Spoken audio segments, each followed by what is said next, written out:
ನಮ್ಮ ಜಿಲ್ಲಾಧಿಕಾರಿಗಳು ತಾತ್ಕಾಲಿಕವಾಗಿ ಅದನ್ನ ಸ್ಥಗಿತಗೊಳಿಸಿದ್ರು, ಟೋಲ್ ವಸೂಲಿ ಮಾಡೋದನ್ನ. ಇದು ಸರ್ಕಾರದ ಒಂದು ಅಗ್ರಿಮೆಂಟ್ ಮತ್ತೆ ಕೇಂದ್ರ ಸರ್ಕಾರದ ಆದೇಶದ ಮೇರೆಗೆ ಖಂಡಿತವಾಗಿಯೂ ನಾವು ಟೋಲ್ನ ಓಪನ್ ಮಾಡಲೇಬೇಕಾದ್ರೆ ಒಂದು ಒಳ್ಳೆ ರಸ್ತೆಗೋಸ್ಕರನಾದ್ರೂ ನಾವು ಟೋಲ್ ಸಂಗ್ರಹಣೆಗೆ ಅನುವು ಮಾಡಿಕೊಡ್ಬೇಕಾಗ್ತದೆ.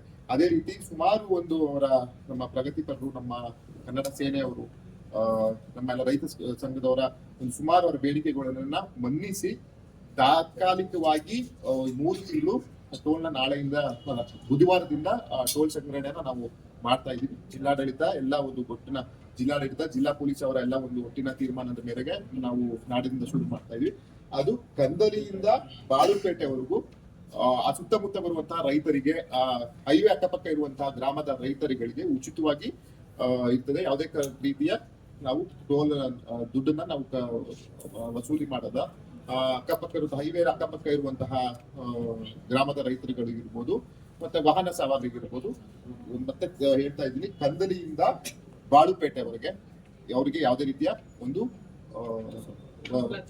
ಟೋಲ್ ಇಂದ ದುಡ್ಡನ್ನ ವಸೂಲಿ ಮಾಡಲ್ಲ.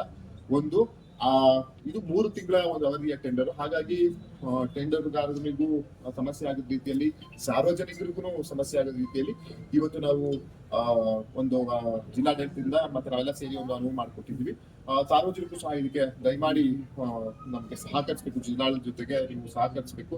ಯಾಕಂತಂದ್ರೆ ಕೇಂದ್ರ ಸರ್ಕಾರದ ಆದೇಶ ಜೊತೆಗೆ ಒಂದು ಒಳ್ಳೆಯ ರಸ್ತೆ ಬೇಕಂತ ಹೇಳಿದ್ರೆ ನಾವೆಲ್ಲಾ ಕಡೆ ನಾವು ಟೋಲ್ ಕಟ್ತಾ ಇದೀವಿ. ಅದೇ ರೀತಿ ಇಲ್ಲಿಗೂ ಕಟ್ಟಿ, ಜೊತೆಗೆ ಏನು ಮಾರ್ನಳ್ಳಿ ಸ್ಟೆಚ್ NH 75 30/6/25 ಒಳಗಡೆ, ಅಂದ್ರೆ ಜೂನ್ ಕೊನೆ ಒಳಗಡೆ ಕಂಪ್ಲೀಟ್ ಆಗಿ ಏನು ರಸ್ತೆಯಲ್ಲಿ ಸಮಸ್ಯೆಗಳಿದ್ದಾವೆ, ಹಿಲ್ ಕಟಿಂಗ್ಸ್ ಅಲ್ಲಿ ಆಗಿರ್ಬೋದು, ಎಲ್ಲೆಲ್ಲಿ ಕಾಮಗಾರಿಗಳು ಸ್ಥಗಿತಗೊಂಡಿದೆ ಅದನ್ನ ಮುಗಿಯುವಂತ ತಾಕೀತನ್ನ ಮಾಡಿದ್ವಿ. ಖಂಡಿತವಾಗಿಯೂ 30/6/25 ಒಳಗಡೆ ಖಂಡಿತವಾಗಿಯೂ ನಾವು ಸಂಪೂರ್ಣವಾಗಿ ಮಾರ್ನಳ್ಳಿಯಿಂದ ಹಿಡಿದು ಏನ ಸ್ಟ್ರೆಚ್ ಸುಮಾರು 35 ಕಿಲೋಮೀಟರ್ ಸಮಸ್ಯೆ ಇದೆ, ಅದನ್ನು ಸಹ ಬಗೆಹರಿಸುವ ಕೆಲಸವನ್ನ ಮಾಡ್ತೀವಿ.